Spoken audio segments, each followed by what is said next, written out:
Today, we're going to be talking about your business ideas. Is your business idea a keeper, and does it have the I factor? And we'll talk about what the I factor is in a minute.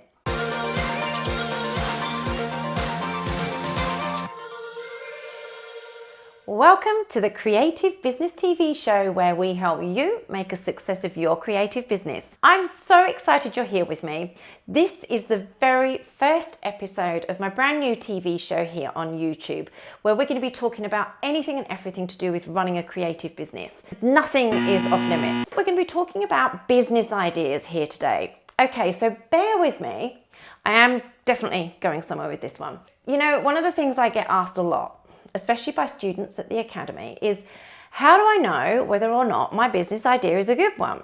I'm going to assume that if you're watching this video, you're a creative business entrepreneur, or at the very least you're a wannabe, and you're able to see the possibility of something that doesn't exist yet. For you, ideas are exciting and you like to act quickly upon them, and probably, if you're anything like me, too quickly. And it can be excruciating for you to put a concept on hold, or worse, discard it altogether. Sound familiar?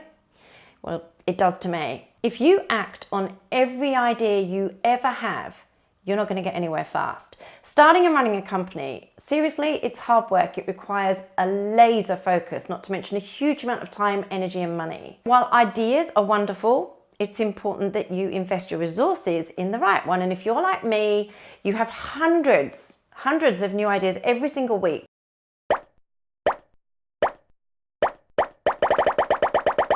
Choosing which ones actually have legs is actually really hard. But here's the million-dollar question. How do you know the right idea when you see it?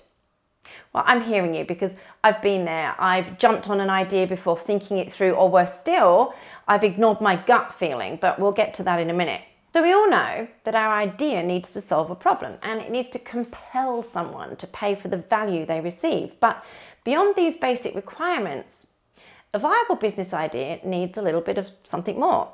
So today, I thought I'd share my top tips with you on how to know if your idea is a keeper. So the first one is, does it make you itchy? And I mean itchy with excitement. So that's the I factor that I was talking about at the start. So you know that feeling you get when you're so excited that you can't sit still? When you're so jittery that you, physically feel itchy? During the 10 years I've run my business, there have been nights that I just wanted it to be the next day already, so I could keep working, because I was so excited and invested in a particular idea. And that's how your business idea should make you feel. Not all the time, granted, but definitely in those early honeymoon stages. Number 2, it has to be different, or different enough. Now, I'm sure you've heard people say before that there's no such thing as a new idea. So that's a little bit extreme, and it is fair to say that no business is 100% different than everything else out there. But what matters is that your idea is different enough that people find it interesting and worth sharing. Number 3, are you so in love with your idea that it hurts? Well, many creative entrepreneurs, for a variety of reasons, try with all their might to put down their great idea. Crazy, but true. Some even try to get others to act on it so that they won't have to. You know, often they're worried about the risk or the investment, or they think it's not the best time to start a business. What brings them back and compels them to move forward is the fact that they are in love with their idea, and it would hurt too much not to at least give it a go. So you need to ask yourself, are you so in love with your idea that you have to make sure it happens no matter what?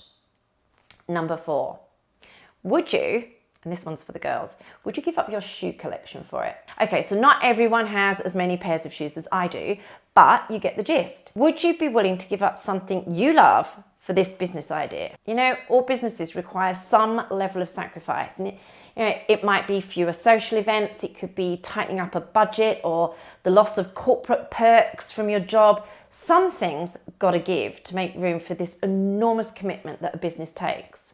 So it's important to consider, what would you give up to bring your idea to life? You know, if the list is relatively short, then you may want to move on. But if your idea starts to feel more valuable than other things you're spending your time and money on, you could have a winner. So number 5, is it getting good feedback? Now, you've got to bear in mind, not everyone is going to love it, but your idea should at least be what I call conversation worthy. When you talk to people about your idea, do people understand what you're explaining? Do they seem interested and excited? Do they ask good questions or give relevant suggestions? You see, great business ideas are those that can be built upon and that garner intrigue and investment in some cases from others. You should definitely consider it to be a good thing if people are responding to your idea with statements like, maybe you should.